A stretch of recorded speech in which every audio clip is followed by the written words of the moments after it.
Welcome to ASPN academy. இன்னைக்கு TNPSC group 2 2ஏக்கான exam prelims exam நடந்து முடிஞ்சிருக்கு. அந்த கொஷின் பேப்பர் பற்றின அனாலிசிஸ் தான் இந்த வீடியோ. கொஷின் பேப்பர் எப்படி இருந்துச்சு? கண்டிப்பாக ஒரு கொஷின் பேப்பர் அப்படின்னு பார்க்கும்போது ஒவ்வொருத்தர் பார்வையிலையும் அது ஒவ்வொரு மாதிரி இருக்கும். ஒருத்தருக்கு ஈஸியாக இருக்கும், ஒருத்தருக்கு மாடரேட்டாக இருக்கும், ஒருத்தருக்கு டஃப்பாக இருக்கும். என்னோட பார்வையிலும் அது என்னை பொறுத்த வரைக்கும் என்னோட ப்ரிப்பரேஷன், என்னோட நாலேஜ் அப்படின்னு பார்க்கும்போது எனக்கு ஒரு விதமாக இருக்கும்.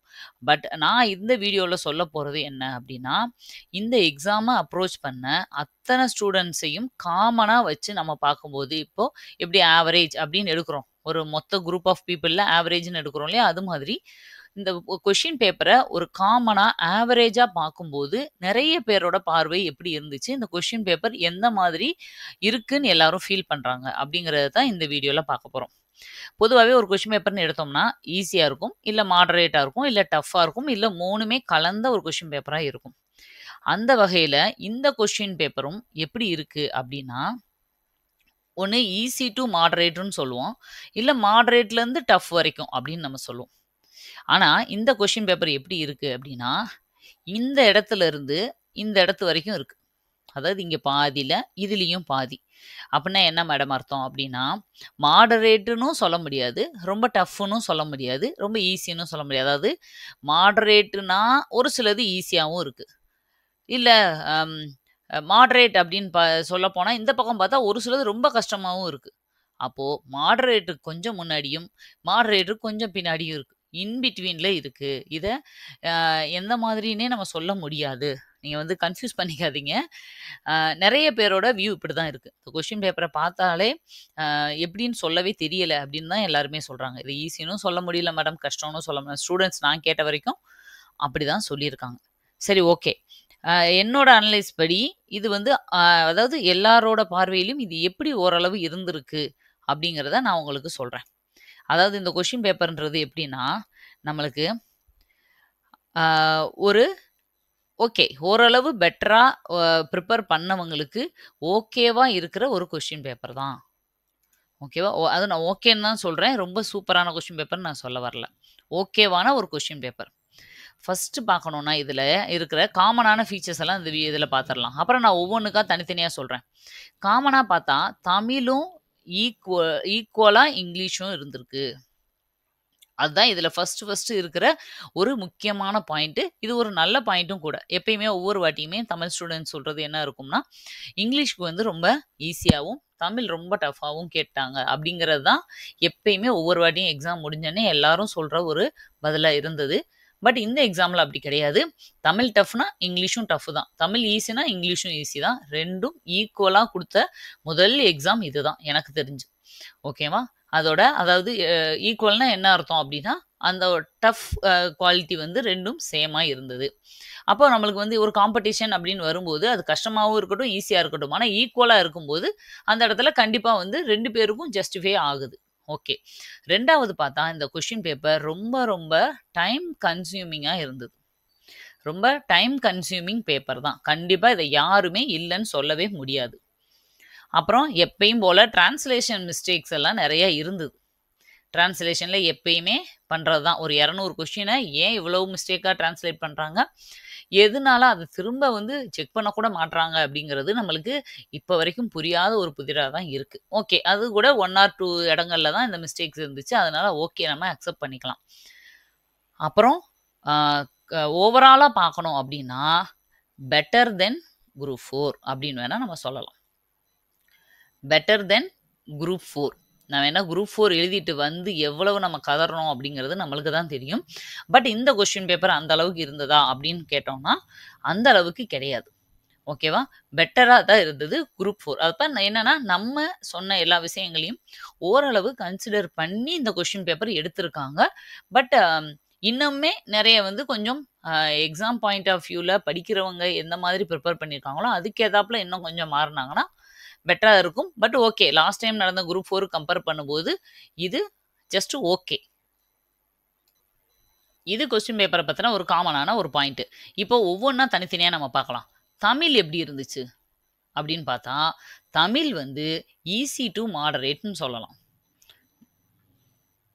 நெறைய பேரு உடனே இல்ல ரொம்ப டஃப்பா இருந்துச்சு. உங்களுக்கு என்ன தெரியும் அப்டின்னுவீங்க. இல்ல, எனக்கு தெரிஞ்சு ஓரளவு படிச்சிருந்தால், ஒரு ஈஸி டூ மாடரேட் லெவல்ல ஓரளவு பண்ற மாதிரி தான் இருந்தது. ஒரு சிலது ரொம்ப டஃப்பா இருந்துச்சு.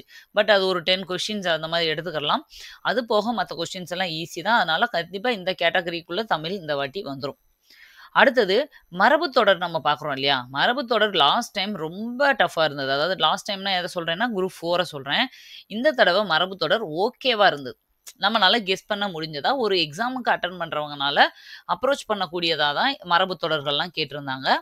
கலைச்சொற்கள பொறுத்தவரைக்கும், கண்டிப்பா மறுபடியும் அதே மாதிரி கஷ்டமா தான் கேட்டிருந்தாங்க. ரொம்ப ஒரு சிலது மட்டும் இந்த தொழில்நுட்பம், மீநுண் தொழில்நுட்பம், இந்த மாரி பயோடெக்னாலஜி இந்த மாதிரி இது மட்டும் டைரக்ட்டா புக்ல இருந்தே அப்படியே கேட்டாங்க. மத்தபடி அது இல்லாம கலைச்சொற்கள் வந்து கொஞ்சம் எப்பயும் போல டஃப்பா தான் இருந்தது. அடுத்தது பொறுத்துக நெறைய கேட்டிருந்தாங்க. ஓகேவா? தமிழ்ல. அதனால தான் பொதுவாவே இந்த கொஸ்டின வந்து நம்ம என்ன சொல்றோம்? டைம் கன்சியூமிங் பேப்பர்ன்னே சொல்றோம். ஏன்னா தமிழ்லயுமே பொறுத்துக நெறைய இடத்துல இருந்தது. அப்புறம் ஓரெழுத்து ஒரு மொழி. நீங்க எப்பயுமே நம்ம என்ன பண்ணுவோம்? நான் அடிக்கடி என்னோடதுல நான் சொல்லிக்கிட்டே இருப்பேன். ஓரெழுத்து ஒரு மொழி அப்படிங்கிறது நம்ம ஸ்கூல் புக்ல குடுத்துருக்க அந்த 42 ஓரெழுத்து ஒரு மொழின்றது நன்னூலார் சொன்ன, பவணந்தி முனிவர் சொன்ன ஓரெழுத்து ஒரு மொழிகள் தான். ஆனா, அத தாண்டி நெறைய ஓரெழுத்து ஒரு மொழிகள் இப்ப வரைக்கும் நம்ம வழக்கத்துல இருக்கு. அத எல்லாமே நீங்க கண்டிப்பா எக்ஸ்ட்ரா படிச்சுட்டு போகணும் அப்படின்னு நான் சொல்லியிருந்தேன். இந்த 42 மட்டும் படிச்சுட்டு போனவங்க அட்டெண்ட் பண்ண முடியாது. இந்த எக்ஸாம்ல அப்படி கேட்கல. அத தாண்டி தான் கொஸ்டின்ஸ் கேட்டிருந்தாங்க.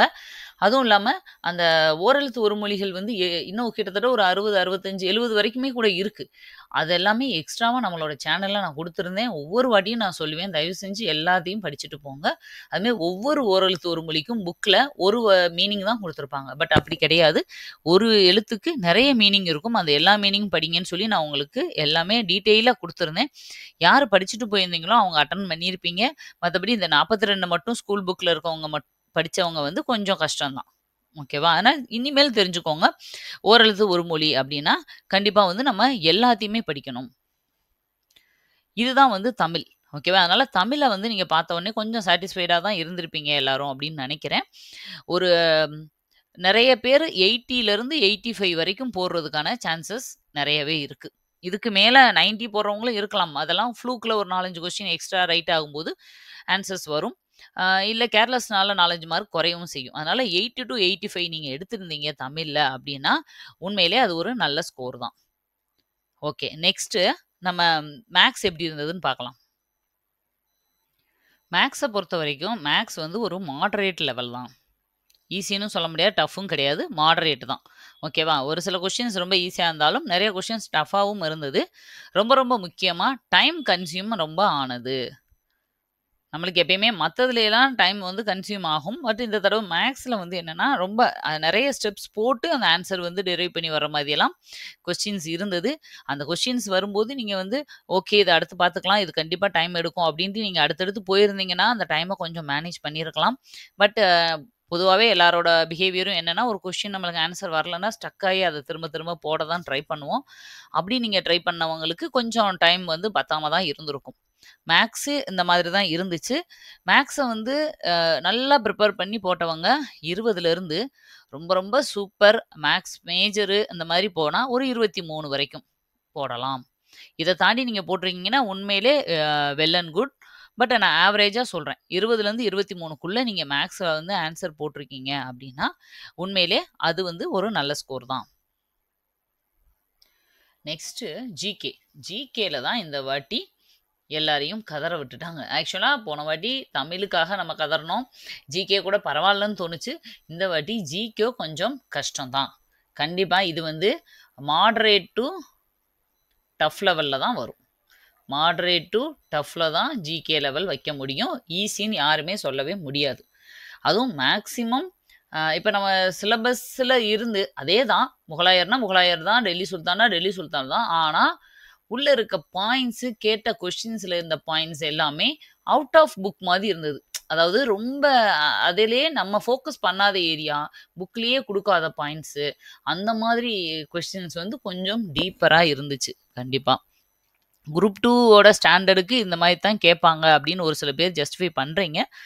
பட் ஓகே தான். பட் அதுக்கான அப்ப சோர்ஸும் அவங்க வந்து குடுக்கணும். ஒரு சோர்ஸ் இதுதான் அப்படின்னு குடுத்துடுறாங்கன்னா, அதுக்குள்ள இருந்து தான் மேக்ஸிமம் கொஸ்டின்ஸ் கேட்கறதுக்கு ட்ரை பண்ணணும். பட் அவுட் ஆஃப் புக் வந்து நெறைய அவுட் ஆஃப் புக் அப்படின்னா, அந்த சாப்டரு புக்ஸ்ல இருக்க பாயிண்ட்ஸ தாண்டி வெளிய போன மாரி சில கொஸ்டின்ஸ் எல்லாம் கண்டிப்பா இருந்தது. அதே மாதிரி அ பேட்டர்ன் அதாவது நம்மளுக்கு குடுத்துருந்தாங்க இல்லையா? கொஸ்டின் இல்ல நம்மளுக்கு சிலபஸ்ல குடுக்கும்போது, இந்தந்த டாபிக்ல இருந்து இவ்வளோ கேட்போம். அதாவது எக்கனாமிக்ஸ்னா இவ்வளோ மார்க்கு, பாலிட்டினா இவ்வளவு, தமிழ்நாடு கல்ச்சர்னா இவ்வளோன்னு சொல்லியிருந்தாங்க இல்லையா? அந்த பேட்டர்ன ஓரளவு ஃபாலோ பண்ணியிருந்தாங்க இந்த வாட்டி. குரூப் 4 எக்ஸாம்ல சுத்தமா அத கண்டுக்கவே இல்ல. அவங்க இஷ்டத்துக்கு என்ன தோணுதோ அப்படி எடுத்து வச்சிருந்தாங்க. பட் இந்த வாட்டி ஓரளவு ஃபாலோ பண்ணியிருந்தாங்க. எக்ஸாக்ட்டா அப்படிலாம் இல்ல. இப்ப சயின்ஸ்ல 10 கொஸ்டின் கேட்போம் அப்படின்னு கேட்டிருந்தா, ஒரு 2 கொஸ்டின் கம்மியாவோ, ஒரு 8 கொஸ்டின் இல்ல ஒரு 2 கொஸ்டின் ஜாஸ்தியா ஒரு 12 கொஸ்டினோ அந்த மாதிரி தான் கொஞ்சம் முன்ன பின்ன போயிருந்தது. எக்கனாமிக்ஸ், பாலிட்டி, ஹிஸ்டரி, ஐஎன்எம் அந்த மாதிரி.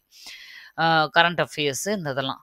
மத்தபடி ஒரே டாபிக்ல இருந்து ஹையஸ்ட்டாவோ, ஒரு டாபிக்ல சுத்தமா கேட்காமோ அந்த மாதிரி இல்ல. சொன்ன பேட்டர்ன கொஞ்சம் ஃபாலோ பண்ண ட்ரை பண்ணியிருந்திருக்காங்க. அந்த இது இதுல பார்க்க முடிஞ்சுச்சு. நெக்ஸ்ட் வந்து பாலிட்டில இருந்தும் நம்ம எப்பயுமே சொல்ற மாதிரி, பாலிட்டில இருந்தும், தமிழ்நாடு கல்ச்சர்ல இருந்தும் கொஸ்டின்ஸ் நெறையவே வந்திருந்தது. மேக்ஸிமம் வந்து கவர் பண்ணியிருந்தாங்க. ஓகேவா? ஓரளவு நம்ம வந்து ஒரு சில பாயிண்ட்ஸ் எல்லாமே நம்ம கொஞ்சம் ஆப்ஷன்ஸ வந்து கெஸ் பண்ணி போடுற மாரியும், ரொம்ப ஈஸியான கொஸ்டின்ஸும் இருந்தது. ஜிகே முழுக்க முழுக்க கஷ்டம்னு நான் சொல்ல மாட்டேன். ரொம்ப ஐயோ! இது என்ன சின்ன பிள்ளைத்தனமா இருக்கு அப்டின்ற கொஸ்டின்ஸும் இருந்தது. இது என்னன்னே தெரியலையே அந்த மாரி கொஸ்டின்ஸும் இருந்தது. கம்பேரிட்டிவ்லி மாடரேட் டூ டஃப் தான் அதிகமா இருந்தது. அதனால ஜிகே டஃப் தான். அதே மாதிரி இயர்ஸ் வந்து கேட்டிருந்தாங்க கொஞ்சம். இயர்ஸ்ல வந்து ஃபோக்கஸ் பண்ணியிருந்தாங்க. மேட்ச் த ஃபாலோயிங்லலாம் குடுத்துருந்தாங்க. அதெல்லாமே நம்ப அடிக்கடி நம்ம ஒரு லெசன்ல அப்படியே மொத்தமா குடுத்திருந்த இந்த ஆணையங்கள் சம்மந்தப்பட்ட கொஸ்டின்ஸ், இயர்ஸ் தான் குடுத்திருந்தாங்க. அது எல்லாமே ஓரளவு உங்களுக்கு கொஞ்சம் ஈஸியா தான் இருந்திருக்கும்னு நெனைக்கிறேன். மத்தபடி ஜிகே வந்து கம்பேர் டூ தமிழ் வந்து கொஞ்சம் கொஞ்சம் இல்ல, நல்லாவே கஷ்டம் தான். ஒரு 50 டூ 55 இல்ல மேக்ஸிமம் போனா ஒரு 60 இந்த ரேஞ்சுக்குள்ள தான் அதிகமான பேர் போட்டிருக்க வாய்ப்பு இருக்கு. 60க்கு மேல போக வாய்ப்பு இருக்கிற மாதிரி எனக்கு தெரியல. ஏதோ ஒரு ஃப்ளூக்லயோ, இல்ல இங்கி பிங்கி பாங்கிலயோ யாருக்காவது ஜாஸ்தி வந்திருந்தா ஓகே. பட் நீங்க ஒரு 50 டூ 55 வந்து ஸ்கோர் பண்ணியிருக்கீங்க அப்படின்னாலே, நீங்க வந்து ஜிகேல நல்லாவே ஸ்கோர் பண்ணியிருக்கீங்கன்னு அர்த்தம். அதனால நீங்க பயப்படாதீங்க. ஈஸியா வந்து கட் ஆஃப் கிளியர் பண்ண முடியும். ஓகே. இப்ப ஓவராலா என்ன சொல்ல வர்றீங்க மேடம் அப்டின்னா, கொஸ்டின்ஸ் வந்து மாடரேட் டூ டஃப் தான். போன வாட்டி தமிழ்ல கஷ்டமாக்கிட்டு ஜிகேவ கொஞ்சம் ஈஸியா கேட்டிருந்தாங்க. ஈஸியான்னு இல்ல, ஒரு மீடியமா. இந்த வாட்டி என்னன்னா, தமிழ் நம்ம பயந்த அளவுக்கு இல்ல. ஏன் ஜிகே வந்து கஷ்டமா இருந்தாலும், நம்ம எப்பயுமே ஜிகேல ஓரளவுக்கு மார்க் தான் ஸ்கோர் பண்ண முடியும். 75 அவுட் ஆஃப் 75 யாராலயும் வாங்க முடியாது. நம்ம எல்லாருக்கும் தெரியும். 60, 65 எடுக்கிறதே எப்பயுமே கஷ்டம் தான். அதனால நம்மளுக்கு இந்த வாட்டி அதில கொஞ்சம் கஷ்டமா கேட்டிருந்தாலும், தமிழ்ல தான் நம்மளோட ஃபுல் ஹோப்பும் வச்சிருப்போம். ஃபுல் மார்க்கும் அதில ஸ்கோர் பண்ணணும்னு. அது ஓரளவு கேட்டிருந்ததுனால கொஞ்சம் சாட்டிஸ்ஃபைடா இருக்கு. நீங்க எப்பயுமே என்ன பண்ணணும் அப்டின்னா, அந்த வருஷம் உங்க கூட எழுதினவங்க தான் உங்களுக்கு காம்படிஷன். இதுக்கு முன்னாடி எழுதினவங்களோ, இல்ல இதுக்கு அப்புறம் வரப்போறவங்களோ, இப்ப எக்ஸாமுக்கு படிச்சுட்டு இருக்கவங்களோ கிடையாது. அப்போ எல்லாருக்கும் அந்த கொஸ்டின் பேப்பர் ஒரே மாரி தான் இருக்கும். அதனால கண்டிப்பா உங்க கூட எழுதினவங்களுக்கு நீங்க எப்படி ஃபீல் பண்றீங்களோ, அதே மாரி தான் அவங்க ஃபீல் பண்ணுவாங்க. அப்ப கொஸ்டின் பேப்பர் எப்படி இருந்தாலும், நம்மளுக்கு வந்து நம்ம கட் ஆஃப் வந்து ஒரு லெவலுக்கு மேல வந்தாலே போதும், நம்மளுக்கு வந்துரும் அப்படிங்கிற நீங்க கான்ஃபிடென்ட் இருந்தாலே போதும். எனக்கு தெரிஞ்சு ரிசல்ட் வந்து ஒரு 2 டூ 3 மந்த்ஸ்க்குள்ளேயே உங்களுக்கு ரிசல்ட் வந்துரும்னு நெனைக்கிறேன். ஏன்னா, இப்பலாம் ரொம்ப ஃபாஸ்ட்டாவே ரிசல்ட் எல்லாமே குடுத்துடுறாங்க. ஏன்னா, அடுத்து மெயின்ஸ் வேற கண்டக்ட் பண்ணணும். அதனால இன்னொரு விஷயம் என்னன்னா, நீங்க எல்லாருமே கட் ஆஃப் எவ்வளோ மேடம் எவ்வளோன்னு கேட்பீங்க. நான் என்ன சொல்றேன்னா, போஸ்டிங் வந்து ரொம்ப கம்மி தான் இந்த வாட்டி.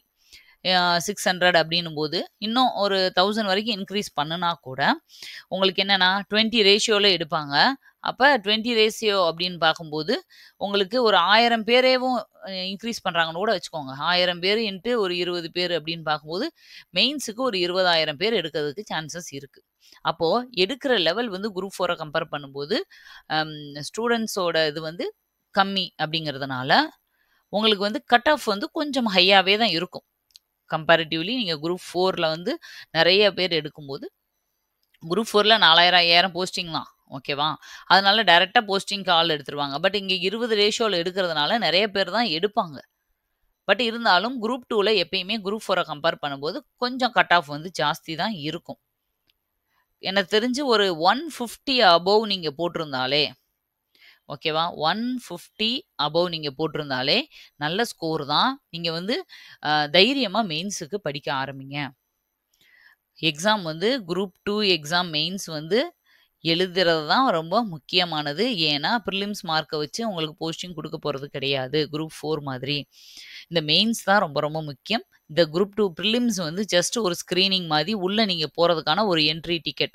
அத நீங்க வாங்கிட்டீங்க அப்டின்ன உடனே மெயின்ஸுக்கு அசால்ட்டா இருந்துறாதீங்க. மெயின்ஸ் வந்து டக்குன்னு ரொம்ப ஃபாஸ்ட்டாவே வந்துறதுக்கான சான்சஸ் நெறையவே இருக்கு. ஃபர்ஸ்ட் டைம் இந்த மாதிரி குரூப் 2 மெயின்ஸ் வந்து பேட்டர்ன் வந்திருக்கு. அதனால நீங்க நெறைய ப்ரிப்பேர் பண்ணணும். ஆம் நெறைய வந்து இதுல உங்களுக்கு பிராக்டிஸ் இருக்காது. எக்ஸ்பீரியன்ஸ் இருக்காது. அதனால நெறைய அனலைஸ் பண்ணுங்க. இப்போ எக்ஸாம் முடிஞ்சிருச்சு. பதட்டமா தான் இருப்பீங்க. கண்டிப்பா எனக்கு தெரியும். ஆனா ஒரு 2, 3 டேஸ் ரிலாக்ஸ் பண்ணிக்கோங்க. அட்லீஸ்ட் இந்த ஹாலிடேஸ்ல கூட நீங்க ஒரு 1 வீக் கூட ரெஸ்ட் எடுத்துக்கோங்க. ஜஸ்ட் அடுத்த மெயின்ஸுக்கான அனாலிசிஸ் இதெல்லாம் நீங்க பண்ணி வச்சுக்கோங்க. பட் ஒரு 1 வீக் அடுத்து கண்டிப்பா நீங்க நார்மலா எப்பயும் போல படிக்க ஆரம்பிச்சுருங்க. டைம் வேஸ்ட் பண்ணாதீங்க. எனக்கு வராதுன்னு நெனச்சேன். ஆனா வந்துருச்சு. ஐயோ! நான் படிக்காம விட்டுட்டேனே! அப்படின்னு நீங்க வருத்தப்பட மாரி ஒரு சிச்சுவேஷன கிரியேட் பண்ணிறாதீங்க. 150 அபோவ் உங்களுக்கு இருக்குன்னா, தைரியமா படிக்க ஆரம்பிச்சுருங்க. ஏன் அப்டின்னா, உங்களுக்கு வந்து எக்ஸாமுக்கு உங்களுக்கு ரிசல்ட் வந்ததுக்கப்புறம் நீங்க படிச்சீங்கன்னா, கண்டிப்பா அதுக்கப்புறம் படிக்கிறது வேஸ்ட் தான். மெயின்ஸ்ல வந்து நீங்க அ வாங்காம நான் குரூப் 2 பிரிலிம்ஸ் கிளியர் பண்ணேன்னு எத்தன பேர்ட்ட சொன்னாலும் யாரும், ஆனா போஸ்டிங் வாங்கலைல அப்டிதான் கேட்பாங்க. அதனால மெயின்ஸ கிளியர் பண்ணா தான் உங்க சக்சஸ் வந்து கம்ப்ளீட் ஆகும். மெயின்ஸ்ல ஃபோக்கஸ் பண்ணுங்க. அப்போ 150 கீழ இருக்கவங்கலாம் படிக்க வேண்டாமா? அப்படின்னு கேட்டா, என்ன கேட்டா ஒரு 130, 140க்கு மேல இருக்கவங்களே படிங்க. அதனால எதுவுமே குறைஞ்சு போறது கிடையாது. ஏன்னா கம்யூனிட்டி வைஸ் அவங்க குடுக்கறதுனால, நம்ம கம்யூனிட்டில எவ்வளோ பேர் எழுதியிருந்தாங்க, நம்மளுக்கு எவ்வளோ கட் ஆஃப் வரும்னு நம்ம சொல்லவே முடியாது. நீங்க படிக்கிறது என்னைக்கும் வேஸ்ட் ஆகாது. படிக்கிறதுக்காக இன்வெஸ்ட் பண்ற டைமும், பணமும் என்னைக்குமே அது ஒரு இன்வெஸ்ட்மென்ட் தான். அது வேஸ்ட் கிடையாது. அடுத்து தொடர்ந்து இன்னொரு 1 ஆர் 2 மந்த்ஸ்ல நெக்ஸ்ட் இயர்க்கான ஆனுவல் பிளானர் வரதான் போகுது. திரும்ப குரூப் 4 எக்ஸாம் வரப்போகுது. இன்னும் ஒருவேளை நெறைய எக்ஸாம்ஸ் கூட நெக்ஸ்ட் இயர்ல வரலாம். அதுக்கு இந்த நீங்க படிக்கிறது எல்லாமே யூஸ் ஆக தான் போகுது.